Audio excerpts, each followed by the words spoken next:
মাঝি আজ আমি তাকে ধরবই দেবাদিদেব মহাদেব মাঝি রইলে এদিকে পার্বতী চুপি চুপি চলে যাচ্ছে।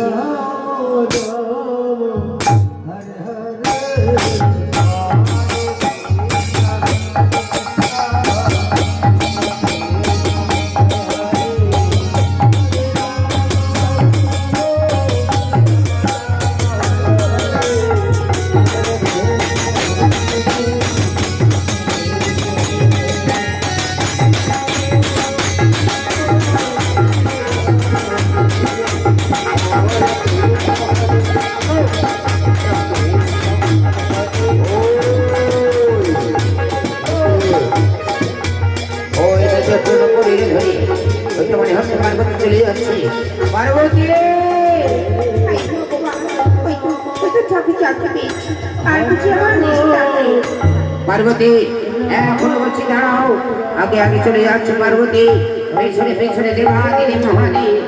পার্বতী এখনো বলছি দাঁড়াও, নইলে নইলে সাল্লাম ত্রিশূল এই ত্রিশূল আঘাতে তোমায় ক্ষত বিক্ষত করবো।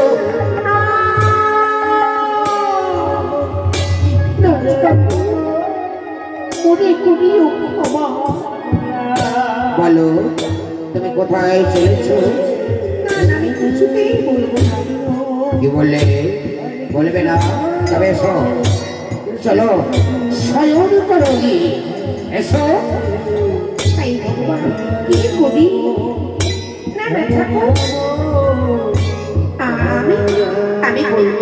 বলো এখনই বল, বলো নইলে কিন্তু তোমায় নিয়ে যাবো শয়ন কক্ষে। আমি বলছি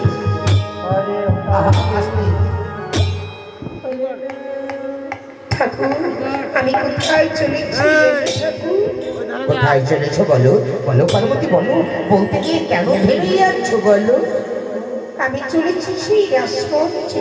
কি বললে? কি বললে পার্বতী? তুমি হয়তো জানো না কতদিনের মনের আশা আমি সেই রাজদর্শন করবো, আর তুমি তুমি সেই রাজদর্শন থেকে আমায় বঞ্চিত করতে চাইছো।